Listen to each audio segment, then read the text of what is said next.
ನಮಸ್ಕಾರ ವೀಕ್ಷಕರೇ, lab doctor ಚಾನಲ್ಗೆ ಸ್ವಾಗತ. If you new to the channel ಅನ್ನು ಪ್ಲೀಸ್ ಲೈಕ್ ಮಾಡಿ, ಶೇರ್ ಮಾಡಿ ಮತ್ತು ಸಬ್ಸ್ಕ್ರೈಬ್ ಮಾಡಿ. ಬಿಕಾಸ್ ಈ ಚಾನಲ್ ಮೂಲಕ ನಾವು ನಿಮಗೆ ಹೆಲ್ತ್ ರಿಲೇಟೆಡ್ ಇನ್ಫಾರ್ಮೇಷನ್, ಕರೆಕ್ಟ್ ಆದಂಥ ಮೆಡಿಕಲ್ ಇನ್ಫಾರ್ಮೇಷನ್ ಅನ್ನು ಕೊಡ್ತಾ ಇರ್ತೇವೆ. ಬಹಳಷ್ಟು ಸಲ ಮಹಿಳೆಯರು ತಮ್ಮ ಪೀರಿಯಡ್ ಡೇಟ್ಸ್ ಅನ್ನ ಹೇಳ್ತಾರೆ ಅಂಡ್ ನನ್ಗೆ ಹೇಳ್ತಾರೆ, ಮೇಡಮ್ ನಾವು ಯಾವ ಟೈಮಲ್ಲಿ ಓವ್ಯುಲೇಷನ್ ಆಗ್ತಾ ಇರ್ಬೋದು ನಮಗೆ ಅಂತ. ಸೊ ಇವತ್ತಿನ ವಿಡಿಯೋದಲ್ಲಿ ನಾನು ಈ ಓವ್ಯುಲೇಷನ್ ಡೇಟ್ಸ್ ಅನ್ನ ಹೇಗೆ ಕ್ಯಾಲ್ಕುಲೇಟ್ ಮಾಡಬೇಕು ಅದರ ಬಗ್ಗೆ ನಿಮಗೆ ತಿಳಿಸ್ಕೊಡ್ತಾ ಇರ್ತೇನೆ. ನೋಡಿ, ಈ ಓವ್ಯುಲೇಷನ್ ಅಂಡೋತ್ಪತ್ತಿಯ ಬಗ್ಗೆ ನಾನು ಸುಮಾರಷ್ಟು ವಿಡಿಯೋಸ್ ಅನ್ನ ಮಾಡಿದ್ದೇನೆ. ಸೇಫ್ ಪೀರಿಯಡ್ ಅಂದ್ರೆ ಯಾವುದು, ಅನ್ಸೇಫ್ ಪೀರಿಯಡ್ ಅಂದ್ರೆ ಯಾವುದು, ಯಾವ ಟೈಮಲ್ಲಿ ನೀವು ಸಂಬಂಧ ಇಟ್ಕೊಳ್ಬೇಕು, ಯಾವ ಟೈಮಲ್ಲಿ ನೀವು ಸಂಬಂಧ ಇಟ್ಕೊಳ್ಬಾರ್ದು, ನಿಮ್ಮ ಪ್ರೆಗ್ನೆನ್ಸಿ ಬೇಡ ಅಂದಾಗ, ಇವೆಲ್ಲದರ ಬಗ್ಗೆ ನಾನು ವಿಡಿಯೋಸ್ ಅನ್ನ ಮಾಡಿದ್ದೇನೆ. ನೀವು ಅದನ್ನ ಸಹ ರೆಫರ್ ಮಾಡ್ಕೊಳ್ಳಿ.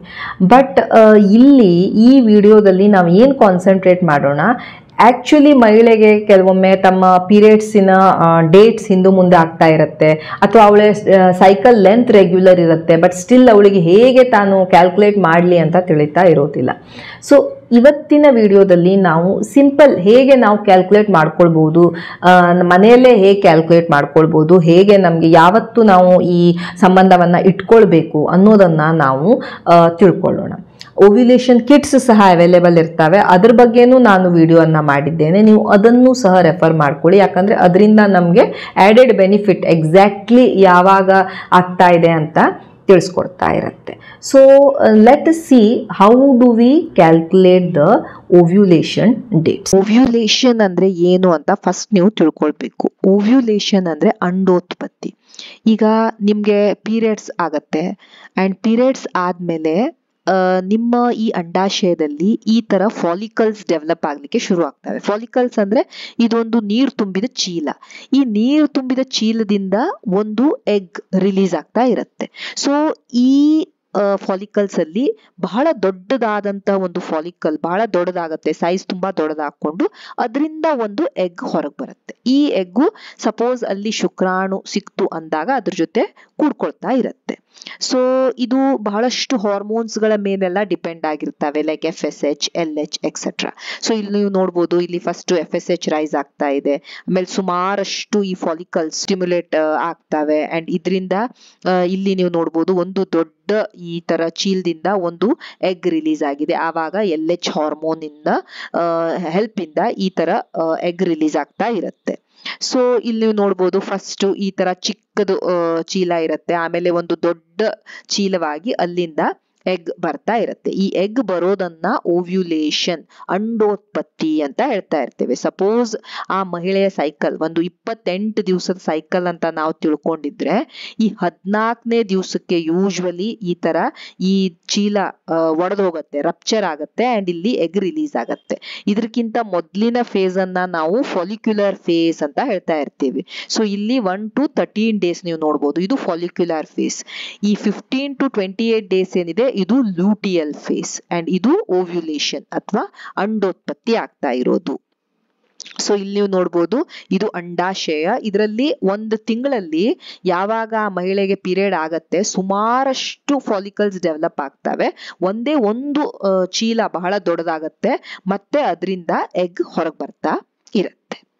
ಸೊ ಈ ಎಗ್ ಈ ಶುಕ್ರಾಣುವಿನ ಜೊತೆ ಕೂಡಿದಾಗ ಫರ್ಟಿಲೈಸೇಷನ್ ಆಗ್ತಾ ಇರುತ್ತೆ. ಸಪೋಸ್ ಆ ಓವ್ಯುಲೇಷನ್ ಟೈಮಲ್ಲಿ, ಅಂಡೋತ್ಪತ್ತಿಯ ಟೈಮಲ್ಲಿ ಈ ಓವರಿಯಿಂದ ಎಗ್ ಯಾವಾಗ ಬರುತ್ತೆ ಅದೇ ಟೈಮಲ್ಲಿ ನೀವು ಸಂಬಂಧ ಮಾಡಿದಾಗ ಅಲ್ಲಿ ಶುಕ್ರಾಣುನು ಬರುತ್ತೆ.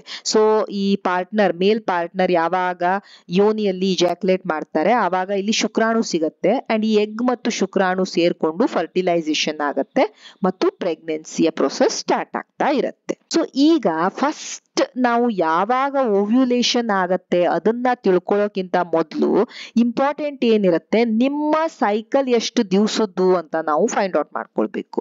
ಈಗ ಸಪೋಸ್ ಇಲ್ಲಿ ನೋಡಿ, ನಿಮ್ಮ ಪೀರಿಯಡ್ ಬಂತು ಜನವರಿ 1ನೇ ತಾರೀಕಿಗೆ ಅಂಡ್ ನಿಮ್ಮ ನೆಕ್ಸ್ಟ್ ಪೀರಿಯಡ್ ಬಂತು ಜನವರಿ 28ನೇ ತಾರೀಕಿಗೆ. ಅಂದ್ರೆ ನಿಮ್ಮ ಸೈಕಲ್ ಎಷ್ಟು ದಿವಸದ ಸೈಕಲ್? 28 ದಿನದ ಸೈಕಲ್.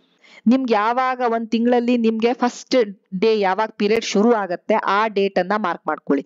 ಸಪೋಸ್ ಫೆಬ್ರವರಿ ತಾರೀಕು 1ನೇ ತಾರೀಕಿಗೆ ನಿಮ್ಗೆ ಪೀರಿಯಡ್ ಶುರು ಆಯ್ತು, ಆ ಡೇಟ್ ಮಾರ್ಕ್ ಮಾಡ್ಕೊಳ್ಳಿ, ಅದು ಡೇ 1.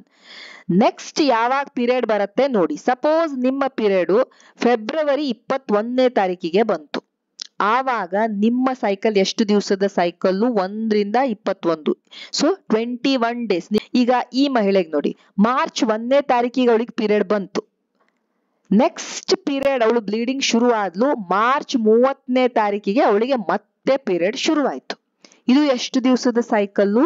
1ನೇ ತಾರೀಕಿಗೆ ಮಾರ್ಕ್ ಮಾಡಿದ್ರಿ ಅಂಡ್ 30ನೇ ತಾರೀಕಿಗೆ ಮಾರ್ಕ್ ಮಾಡ್ಕೊಂಡ್ರಿ. ಎಷ್ಟು ದಿವಸ ಆಯ್ತು? 30 ದಿನಗಳ ಸೈಕಲ್. ಈಗ ಸಪೋಸ್ ಒಂದು ಮಹಿಳೆಗೆ ಏಪ್ರಿಲ್ 1ನೇ ತಾರೀಕಿಗೆ ಅವಳಿಗೆ ಪೀರಿಯಡ್ ಬಂತು ಅಂಡ್ ನೆಕ್ಸ್ಟ್ ಪೀರಿಯಡ್ ಬಂತು ಅವಳಿಗೆ ಮೇ 5ನೇ ತಾರೀಕಿಗೆ. ಸೊ ಎಷ್ಟು ದಿನ ಆಯ್ತು? ಇಲ್ಲಿ 30 ದಿನ ಆಯ್ತು ಅಂಡ್ ಇಲ್ಲಿ 5 ದಿನ ಆಯ್ತು. ಸೊ ಅವಳಿಗೆ 35 ದಿನದ ಸೈಕಲ್. ಸೊ ಹೀಗೆ ನಾವು ಸೈಕಲ್ ಲೆಂತ್ ಅನ್ನ ಫಸ್ಟ್ ಕ್ಯಾಲ್ಕುಲೇಟ್ ಮಾಡ್ಕೊಳ್ಬೇಕು. ಸೊ ಈಗ ಸಪೋಸ್ ಇನ್ನೊಂದು ಎಕ್ಸಾಂಪಲ್ ತಗೊಳ್ಳೋಣ. ಈಗ ಒಂದ್ ಮಹಿಳೆಗೆ ಫಸ್ಟ್ ಅವಳಿಗೆ ಪೀರಿಯಡ್ ಶುರು ಆಯ್ತು ಜುಲೈ ಅಲ್ಲಿ, ಅವಳಿಗೆ ಫಸ್ಟಿಗೆ ಸ್ಟಾರ್ಟ್ ಆಯ್ತು ಅವಳ ಪೀರಿಯಡ್ ಅಂಡ್ ನೆಕ್ಸ್ಟ್ ಪೀರಿಯಡ್ ಅವಳಿಗೆ ಬಂತು ಆಗಸ್ಟ್ 9ನೇ ತಾರೀಕಿಗೆ. ಸೊ ಎಷ್ಟು ದಿವಸದ ಅವಳಿಗೆ ಸೈಕಲ್ ಆಯ್ತು? 40 ದಿನದ ಸೈಕಲ್ ಆಯ್ತು. ಸೊ ನೀವು ನಿಮ್ಮ ಕ್ಯಾಲೆಂಡರ್ ಅಲ್ಲಿ ಇದನ್ನ ಫಸ್ಟ್ ಕ್ಯಾಲ್ಕುಲೇಟ್ ಮಾಡಕ್ಕೆ ಶುರು ಮಾಡ್ಕೊಳ್ಬೇಕು. ಆವಾಗ್ಲೇ ನಿಮ್ಗೆ ಗೊತ್ತಾಗತ್ತೆ ಅಂಡೋತ್ಪತ್ತಿ ಯಾವಾಗ ಆಗಬಹುದು ಅಂತ. ನಿಮ್ಗೆ ಸೈಕಲ್ಲಿನ ಲೆಂತೇ ಗೊತ್ತಿರ್ಲಿಲ್ಲ, ನಿಮ್ಗೆ ಪೀರಿಯಡಿನ ಲೆಂತ್, ನಿಮ್ಮ ಮುಟ್ಟಿನ ಈ ಮುಟ್ಟು ಚಕ್ರದ ನಿಮ್ಗೆ ಅದ್ರದ್ದು ಲೆಂತ್ ಎಷ್ಟಂತಾನೆ ಗೊತ್ತಿರ್ಲಿಲ್ಲ ಅಂದಾಗ ನಾವು ಈ ಓವ್ಯುಲೇಷನ್ ಟೈಮ್ ಅನ್ನ ಕ್ಯಾಲ್ಕುಲೇಟ್ ಮಾಡಕ್ ಆಗೋದಿಲ್ಲ. ಅಂಡ್ ಇದು ಬಹಳ ಸಿಂಪಲ್ ಪ್ರೊಸೀಜರ್. ನಾನು ಹೇಳಿದೆ ಯಾವಾಗ ಪೀರಿಯಡ್ ಸ್ಟಾರ್ಟ್ ಆಗತ್ತೆ ಆ ಡೇಟ್ ಅನ್ನ ಮಾರ್ಕ್ ಮಾಡ್ಕೊಳ್ಳಿ. ನೆಕ್ಸ್ಟ್ ಪೀರಿಯಡ್ ಯಾವಾಗ ಸ್ಟಾರ್ಟ್ ಆಗತ್ತೆ ಆ ಡೇಟ್ ಅನ್ನ ಮಾರ್ಕ್ ಮಾಡ್ಕೊಳ್ಳಿ. ಅದ್ರ ಒಳಗಡೆ ಇರುವಂತ ಎಷ್ಟು ಡೇಟ್ಸ್ ಇರ್ತವೆ ಅದು ನಿಮ್ಮ ಸೈಕಲಿನ ಲೆಂತ್. ಅದು 28 ಡೇಸ್ ಸೈಕಲ್ ಇರ್ಬೋದು, 21 ಡೇಸ್ ಸೈಕಲ್ ಇರ್ಬೋದು, 30 ಡೇಸ್ ಸೈಕಲ್ ಇರ್ಬೋದು, 35 ಡೇಸ್ ಸೈಕಲ್ ಇರ್ಬೋದು, 40 ಡೇಸ್ ಸೈಕಲ್ ಇರ್ಬೋದು. ಸೊ ನೀವು ಅಂಡೋತ್ಪತ್ತಿಯನ್ನ ಕ್ಯಾಲ್ಕುಲೇಟ್ ಮಾಡ್ತಾ ಇದ್ದೀರಾ ಅಂದಾಗ ಫಸ್ಟ್ ಪಾಯಿಂಟ್ ನಿಮ್ಗೆ ನಿಮ್ಮ ಸೈಕಲ್ ಲೆಂತ್ ಗೊತ್ತಿರಬೇಕು. ಯೂಶುವಲಿ ನಿಮ್ಮ ಸೈಕಲ್ ರೆಗ್ಯುಲರ್ ಇದ್ರೆ ಅಂದ್ರೆ ಕರೆಕ್ಟ್ 28 ದಿವಸಕ್ಕೇನೆ ಬರ್ತಾ ಇದೆ ಅಥವಾ ಕರೆಕ್ಟ್ 28ರಿಂದ 30 ದಿವಸಕ್ಕೇನೆ ಬರ್ತಾ ಇದೆ ಅಂದಾಗ ನಾವು ಕರೆಕ್ಟ್ ಆಗಿ ಓವ್ಯುಲೇಷನ್ ಅಂಡೋತ್ಪತ್ತಿಯನ್ನ ಪತ್ತೆ ಹಚ್ಚುವಂತ ಚಾನ್ಸಸ್ ಹೆಚ್ಚಿರುತ್ತೆ. ಒಂದಿನ 28 ದಿವಸಕ್ಕೆ ಬಂತು, ಇನ್ನೊಂದ್ ದಿನ 40 ದಿವಸಕ್ಕೆ ಬಂತು, ಈ ತರ ಎಲ್ಲ ಆದಾಗ ಈ ಎಕ್ಸಾಕ್ಟ್ಲಿ ಓವ್ಯುಲೇಷನ್ ಡೇಟ್ ಕ್ಯಾಲ್ಕುಲೇಟ್ ಮಾಡೋದು ಕಷ್ಟ. ಇರ್ರೆಗ್ಯುಲರ್ ಸೈಕಲ್ 2 ತಿಂಗಳಿಗೆ ಒಂದ್ಸತೆ ಬಂತು, 1.5 ತಿಂಗಳಿಗೆ ಒಂದ್ಸಲ ಬರ್ತಾ ಇದೆ, ಈ ತರ ಇದ್ದಾಗ ಈ ಓವ್ಯುಲೇಷನ್ ಡೇಟ್ ಅನ್ನ ಎಕ್ಸಾಕ್ಟ್ಲಿ ಕ್ಯಾಲ್ಕುಲೇಟ್ ಮಾಡೋದು ಕಷ್ಟ ಆಗಿರುತ್ತೆ. ಒಂದು ಎಕ್ಸಾಂಪಲ್ ತಗೊಳ್ಳೋಣ. ಈ ಮಹಿಳೆಗೆ ನಾನು ಹೇಳಿದೆ 1ನೇ ತಾರೀಕಿಗೆ ಆಗಸ್ಟ್ 1ನೇ ತಾರೀಕಿಗೆ ಅವಳಿಗೆ ಪೀರಿಯಡ್ ಬಂದಿತ್ತು. ಈಗ ನೆಕ್ಸ್ಟ್ ಪೀರಿಯಡ್ ಅವಳಿಗೆ ಆಗಸ್ಟ್ 28ನೇ ತಾರೀಕಿಗೆ ಬಂತು. ಸೊ ಅವಳ ಲೆಂತ್ ಎಷ್ಟಾಯ್ತು? ಸೈಕಲ್ಲಿನ ಲೆಂತ್ 28 ದಿವಸಕ್ಕೆ ಅವಳಿಗೆ ಪೀರಿಯಡ್ ಬರ್ತಾ ಇದೆ. 28 ದಿವಸದ ಅವಳ ಸೈಕಲ್ಲಿನ ಲೆಂತ್. ಸೊ 28ರಲ್ಲಿ ನೀವು 14ನ್ನ ಮೈನಸ್ ಮಾಡ್ಬಿಡಿ. ಸೊ ಎಷ್ಟು ಬರುತ್ತೆ? 14. ಸೊ ಈ 14 ಮೋಸ್ಟ್ ಪ್ರಾಬಬ್ಲಿ ಅವಳಿಗೆ ಓವ್ಯುಲೇಷನ್ ಆಗ್ತಾ ಇರತ್ತೆ 14ನೇ ದಿನ, 14ನೇ ತಾರೀಕಲ್ಲ 14ನೇ ದಿನ. ಸೊ ಇಲ್ಲಿಂದ ನೀವು ಯಾವ ದಿನದಿಂದ ಪೀರಿಯಡ್ ಶುರು ಆಗಿದೆ ಇಲ್ಲಿಂದ ನೀವು ಕ್ಯಾಲ್ಕುಲೇಟ್ ಮಾಡಿದ್ರೆ ಸೊ 7, 8, 9, 10, 11, 12, 13, 14th ಡೇಗೆ 14ನೇ ದಿವಸಕ್ಕೆ ಅವಳಿಗೆ ಓವ್ಯುಲೇಷನ್ ಆಗ್ತಾ ಇರುತ್ತೆ. ಬಟ್ ಇದೇ ಆಕ್ಚುಯಲ್ ಡೇ ಅಲ್ಲಿ ಅವಳಿಗೆ ಓವ್ಯುಲೇಷನ್ ಆಗ್ತಾ ಇದೆ ಅಂತ ಹೇಳಕ್ ಆಗೋದಿಲ್ಲ. ಸೊ ನೀವು ಯಾವ ದಿನ ಸಂಬಂಧ ಮಾಡ್ಬೇಕು? ಒಂದು 4 ದಿನ ಮೊದಲು ಅಂಡ್ 2 ದಿನ ನಂತರ. ಓವ್ಯುಲೇಷನ್ ಆದ 4 ದಿನ ಮೊದಲು ಅಂಡ್ ಓವ್ಯುಲೇಷನ್ ಆದ 2 ದಿನ ನಂತರ. ಇದು ಬಹಳ ಫರ್ಟೈಲ್ ಪೀರಿಯಡ್ ಇರುತ್ತೆ ಅಂಡ್ ನೀವು ಈ ಟೈಮ್ ಅಲ್ಲಿ ಸಂಬಂಧ ಮಾಡಿದ್ರೆ ಗರ್ಭವತಿ ಆಗುವಂತ ಚಾನ್ಸಸ್ ಜಾಸ್ತಿ ಇರುತ್ತೆ. ಸಪೋಸ್ ಈಗ ಅವಳಿಗೆ ನಾನು ಹೇಳಿದೆ 14ನೇ ತಾರೀಕಿಗೆ ಅವಳಿಗೆ ಓವ್ಯುಲೇಷನ್ ಆಯ್ತು.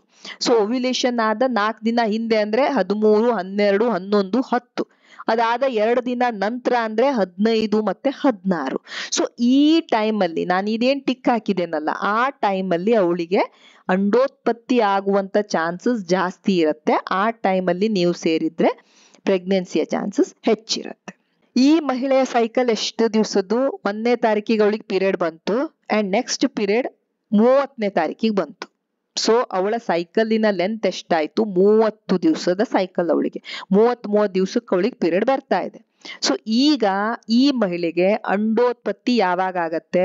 ನಿಮ್ಮ ಸೈಕಲ್ಲಿನ ಲೆಂತ್ ಇಂದ 14ನ್ನ ಮೈನಸ್ ಮಾಡ್ಬಿಡಿ. ಎಷ್ಟು ಬರುತ್ತೆ? 16. ಸೊ 16th ಡೇಗೆ 16ನೇ ದಿವಸಕ್ಕೆ, ಯಾವ 16ನೇ ದಿವಸ, ಪೀರಿಯಡ್ ಸ್ಟಾರ್ಟ್ ಆದ 16ನೇ ದಿವಸಕ್ಕೆ ಅವಳಿಗೆ ಓವ್ಯುಲೇಷನ್ ಆಗ್ತಾ ಇರುತ್ತೆ. ಸೊ ಈ ಓವ್ಯುಲೇಷನ್ ಇನ್ನ 4 ದಿನ ಮೊದಲು ಅಂಡ್ 2 ದಿನ ನಂತರ ನೀವು ಸಂಬಂಧ ಮಾಡಬೇಕು. ಸೊ ಈ ಮಹಿಳೆಗೆ ನೋಡೋಣ. ಈ ಮಹಿಳೆಗೆ ಫಸ್ಟ್ ಪೀರಿಯಡ್ ಬಂತು ಆಗಸ್ಟ್ 1ನೇ ತಾರೀಕಿಗೆ ಅಂಡ್ ನೆಕ್ಸ್ಟ್ ಪೀರಿಯಡ್ ಅವಳಿಗೆ ಬಂತು ಆಗಸ್ಟ್ 21ನೇ ತಾರೀಕಿಗೆ. ಸೊ ಇವಳಿಗೆ 21 ದಿವಸಕ್ಕೇನೆ ಸೈಕಲ್ ಬರ್ತಾ ಇದೆ. 21 ಡೇಸಿನ ಸೈಕಲ್ ಇವಳದು. ಸೊ 21 ಅಲ್ಲಿ ನೀವು 14 ಮೈನಸ್ ಮಾಡಬೇಕು. ಎಷ್ಟು ಬರುತ್ತೆ? 7. ಸೊ 7ನೇ ದಿವಸಕ್ಕೆ ಇವಳಿಗೆ ಅಂಡೋತ್ಪತ್ತಿ ಆಗುವ ಚಾನ್ಸಸ್ ಇರುತ್ತೆ. ಸೊ ಪೀರಿಯಡ್ ಇಂದ 7ನೇ ದಿವಸ. ಸೊ ಪೀರಿಯಡ್ 1ನೇ ತಾರೀಕಿಗೆ ಸ್ಟಾರ್ಟ್ ಆಯ್ತು. 1 2 3 4 5 6 7 ಈ ಟೈಮ್ ಅಲ್ಲಿ ಅವಳಿಗೆ ಓವ್ಯುಲೇಷನ್ ಆಗುವಂತ ಚಾನ್ಸಸ್ ಇರುತ್ತೆ. ಅಂಡ್ 4 ಡೇಸ್ ಮೊದಲು 1 2 3 4 ಅಂಡ್ 2 ಡೇಸ್ ಲೇಟರ್, ಈ 7ನೇ ದಿವಸದ 2 ದಿವಸಗಳ ನಂತರ ಅವಳಿಗೆ ಫರ್ಟೈಲ್ ಪೀರಿಯಡ್ ಇರುತ್ತೆ. ಇದು ತುಂಬಾ ಶಾರ್ಟ್ ಸೈಕಲ್. ಸೊ ಪೀರಿಯಡ್ ಆದ ಬಹಳ ಕಡಿಮೆ ದಿವಸಗಳಲ್ಲೇ ಅವಳು ಫರ್ಟೈಲ್ ಇರುವಂತ ಚಾನ್ಸಸ್ ಇರುತ್ತೆ. ಶಾರ್ಟ್ ಫಾಲಿಕ್ಯುಲರ್ ಫೇಸ್ ಅಂತ ನಾವು ಹೇಳ್ತಾ ಇರ್ತೇವೆ ಇದನ್ನ. ಒಂದ್ ಮಹಿಳೆಗೆ ಮೇ 1ನೇ ತಾರೀಕಿಗೆ ಅವಳಿಗೆ ಪೀರಿಯಡ್ ಬಂತು. ನೆಕ್ಸ್ಟ್ ಪೀರಿಯಡ್ ಬರ್ತಾ ಇದೆ ಅವಳಿಗೆ ಜೂನ್ 4ನೇ ತಾರೀಕಿಗೆ. ಅಂದ್ರೆ ಅವಳ ಪೀರಿಯಡಿನ ಲೆಂತ್ ಎಷ್ಟಾಯ್ತು? 35 ದಿವಸ ಆಯ್ತು. ಈಗ ನಿಮ್ಗೆ ಯಾವಾಗ ಇವಳಿಗೆ ಅಂಡೋತ್ಪತ್ತಿ ಆಗ್ತಾ ಇದೆ ಅಂತ ಪತ್ತೆ ಹಚ್ಕೊಳ್ಬೇಕು. ಸೊ ನೀವು ಏನ್ ಮಾಡ್ಬೇಕು, ನಿಮ್ಮ ಸೈಕಲ್ ಲೆಂತ್ ಎಷ್ಟಿದೆ, 35 ದಿವಸ ಇತ್ತು ಅಂದ್ರೆ ಆ 35 ದಿವಸನ 14 ಮೈನಸ್ ಮಾಡಿ 21 ಬರುತ್ತೆ. ಸೊ ನಿಮ್ಮ ಪೀರಿಯಡ್ ಸ್ಟಾರ್ಟ್ ಆದ 21ನೇ ದಿನ ಏನಿರುತ್ತೆ ಆವಾಗ ನೀವು ಅಂಡೋತ್ಪತ್ತಿಯನ್ನ ಮಾಡ್ತಾ ಇರ್ತೀರ. ಸೊ ನಿಮ್ಮ ಪೀರಿಯಡ್ ಸ್ಟಾರ್ಟ್ ಆದ 21ನೇ ದಿವಸಕ್ಕೆ. ಸೊ ಬಟ್ 21ನೇ ದಿವಸಕ್ಕೇನೆ ನಿಮ್ಗೆ ಅಂಡೋತ್ಪತ್ತಿ ಆಗ್ಬೇಕಂತ ಇಲ್ಲ. ಸೊ ಅದು 4 ದಿನ ಮೊದ್ಲು ಆಗ್ಬೋದು, 2 ದಿನ ಲೇಟ್ ಆಗ್ಬೋದು. ಸೊ ಆ ಡೇಟ್ ಇಂದ 21ನೇ ತಾರೀಕು ಏನ್ ಬಂದಿದೆ ಆ ಡೇಟ್ ಇಂದ 4 ದಿನ ಹಿಂದ್ ಹೋಗಿ ಅಂಡ್ ಆ ಡೇಟ್ ಇಂದ 2 ದಿನ ಮುಂದ್ ಹೋಗಿ. ಅದು ನಿಮ್ಮ ಫರ್ಟೈಲ್ ವಿಂಡೋ. ಅವಳಿಗೆ 4ನೇ ತಾರೀಕಿಗೆ ಪೀರಿಯಡ್ ಬಂದಿದೆ ಅಂಡ್ ನೆಕ್ಸ್ಟ್ 31ನೇ ತಾರೀಕಿಗೆ ಪೀರಿಯಡ್ ಬಂದಿದೆ. ನೀವು ಫಸ್ಟ್ ಸೈಕಲ್ ಲೆಂತ್ ಅನ್ನ ನೋಡಿ. ಸೈಕಲ್ ಲೆಂತ್ ಎಷ್ಟಾಯ್ತು? 7 14 21 22 23 24 25 26 27 28. ಸೊ 28 ಡೇಸಿಗೆ ಅವಳಿಗೆ ಪೀರಿಯಡ್ ಆಗ್ತಾ ಇದೆ. ಸೊ 28 ಡೇಸಿಗೆ ಪೀರಿಯಡ್ ಆಗ್ತಾ ಇದೆ ಅಂದಾಗ ನಾವು ಓವ್ಯುಲೇಷನ್ ಡೇಟ್ ಎಷ್ಟಿರುತ್ತೆ, ಎಷ್ಟು ಡೇಟ್ ಬರುತ್ತೆ ನಿಮ್ಗೆ? 28 ದಿವಸದ ಸೈಕಲ್ ಅಂದ್ರೆ 28ರಿಂದ 14 ತೆಗೀರಿ. ಸೊ ಎಷ್ಟು ಬರುತ್ತೆ? 14. 14ನೇ ದಿವಸಕ್ಕೆ, 14ನೇ ದಿವಸ ಅಂದ್ರೆ ಇಲ್ಲಿಂದ ನೀವು ಕ್ಯಾಲ್ಕುಲೇಟ್ ಮಾಡ್ಬೇಕು. 1 2 3 4 5 6 7 8 9 10 11 12 13 14.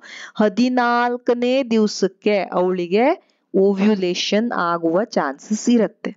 ಸೊ ಇಲ್ಲಿ ನೆನ್ಪಿಟ್ಕೊಳ್ಳಿ, 14ನೇ ದಿವಸ 14ನೇ ತಾರೀಕಲ್ಲ. ಸೊ ನೀವು 14ನೇ ತಾರೀಕ್ ಅಂತ 28 ಮೈನಸ್ 14 ಸೊ 14th ಡೇಟ್ ಇಂದ ಅಂತ ಅಲ್ಲ, 14ನೇ ದಿವಸ. ನಿಮ್ಮ ಪೀರಿಯಡ್ ಸ್ಟಾರ್ಟ್ ಆದ 14ನೇ ದಿವಸ ಯಾವುದು? ಅದು 17 ಅಂತ ಬರುತ್ತೆ. ಆ 17 ಮಾರ್ಕ್ ಮಾಡ್ಕೊಳ್ಳಿ. ಇದು ಓವ್ಯುಲೇಷನ್ ಆಗುವಂತಹ ಟೈಮ್. ಈ 17ರಿಂದ 4 ದಿನ ಹಿಂದ್ಗಡೆ ಹೋಗಿ ಅಂಡ್ ಈ 17ಇಂದ 2 ದಿನ ಮುಂದ್ಗಡೆ ಹೋಗಿ. ಇದು ನಿಮ್ಮ ಫರ್ಟೈಲ್ ವಿಂಡೋ. ಈ ಕೆಲವೊಂದು ಥಿಂಗ್ಸ್ ನಾನು ಹೇಳಿದಾಗೆ ನೆನ್ಪಿಟ್ಕೊಳ್ಳಿ. ರೆಗ್ಯುಲರ್ ಸೈಕಲ್ ಇರಬೇಕು. ನಿಮ್ಮ ಸೈಕಲ್ ಬಹಳ ವೇರಿ ಆಗ್ತಾ ಇರಬಾರ್ದು. ಅಂಡ್ ನೀವು ಫಸ್ಟ್ ಸೈಕಲ್ ಲೆಂತ್ ಅನ್ನ ಕ್ಯಾಲ್ಕುಲೇಟ್ ಮಾಡ್ಕೊಳ್ಬೇಕು. ಕ್ಯಾಲ್ಕುಲೇಟ್ ಮಾಡ್ಕೊಂಡು ಎಷ್ಟು ನಂಬರ್ ಬರುತ್ತೆ. 28 ಡೇಸ್ ಅಂದ್ರೆ 28 ಮೈನಸ್ 14, 30 ಡೇಸ್ ಅಂದ್ರೆ 30 ಮೈನಸ್ 14, 35 ಅಂದ್ರೆ 35 ಮೈನಸ್ 14 ಎಷ್ಟು ಬರುತ್ತೆ ಅದು ಡೇಟ್ ಏನಿರುತ್ತೆ ಅದು ನಿಮ್ಮ ಓವ್ಯುಲೇಷನ್ ಡೇಟ್. 28 ಮೈನಸ್ 14 ಅಂದ್ರೆ 14th ಡೇಗೆ ನಿಮ್ಗೆ ಓವ್ಯುಲೇಷನ್ ಆಗತ್ತೆ ಅಂತ ಅರ್ಥ. ಈಗ 35 ಡೇಸ್ ಸೈಕಲ್ ಬಂತು ಅಂದ್ರೆ 35 ಮೈನಸ್ 14 ಅಂದ್ರೆ 21ನೇ ದಿವಸಕ್ಕೆ, 21ನೇ ತಾರೀಕಿಗಲ್ಲ, 21ನೇ ದಿವಸಕ್ಕೆ ಪೀರಿಯಡ್ ಸ್ಟಾರ್ಟ್ ಆದ 21ನೇ ದಿವಸಕ್ಕೆ ನಿಮ್ಗೆ ಓವ್ಯುಲೇಷನ್ ಆಗ್ತಾ ಇರತ್ತೆ. ಈಗ 21 ದಿವಸದ ಸೈಕಲ್ ಅಂದ್ರೆ 21 ಮೈನಸ್ 14 ಮಾಡಿ 7. ಪೀರಿಯಡ್ ಸ್ಟಾರ್ಟ್ ಆದ 7th ಡೇಗೆ 7ನೇ ದಿವಸಕ್ಕೆ ನಿಮ್ಗೆ ಓವ್ಯುಲೇಷನ್ ಆಗುವಂತ ಚಾನ್ಸಸ್ ಇರುತ್ತೆ. ಸಪೋಸ್ 30 ದಿವಸದ ಸೈಕಲ್, ಎಲ್ಲ ಸೈಕಲ್ ಲೆಂತ್ ಇಂದ 14 ಮೈನಸ್ ಮಾಡ್ಬಿಡ್ಬೋದು. ಅದು ಎಷ್ಟು ಬರುತ್ತೆ? 16 ಬಂತು. 16 ಬಂತು ಅಂದಾಗ ನಿಮ್ಮ ಪೀರಿಯಡ್ ಇಂದ 16ನೇ ದಿವಸಕ್ಕೆ, ನಿಮ್ಮ ಪೀರಿಯಡ್ ಯಾವಾಗ ಸ್ಟಾರ್ಟ್ ಆಗಿತ್ತು? 1ನೇ ತಾರೀಕಿಗೆ, 16 ದಿವಸಗಳ ನಂತರ ಅಂದ್ರೆ ಈ ಟೈಮಲ್ಲಿ ಅವಳಿಗೆ ಓವ್ಯುಲೇಷನ್ ಆಗ್ತಾ ಇರುತ್ತೆ. ಅದೇ ರೀತಿ 28 ದಿವಸ ಸೈಕಲ್, 28 ಮೈನಸ್ 14, 14ನೇ ದಿವಸಕ್ಕೆ, ಪೀರಿಯಡ್ ಸ್ಟಾರ್ಟ್ ಆದ 14ನೇ ದಿವಸಕ್ಕೆ ಅವಳಿಗೆ ಓವ್ಯುಲೇಷನ್ ಆಗ್ತಾ ಇರುತ್ತೆ. ಸೊ ಆ ದಿನದಿಂದ 4 ಡೇಸ್ ಮೊದಲು ಅಂಡ್ 2 ಡೇಸ್ ಲೇಟರ್ ನೀವು ಸಂಬಂಧವನ್ನ ಮಾಡಬೇಕು. Thank you so much for watching the video. Please like, share and subscribe the channel. Thank you.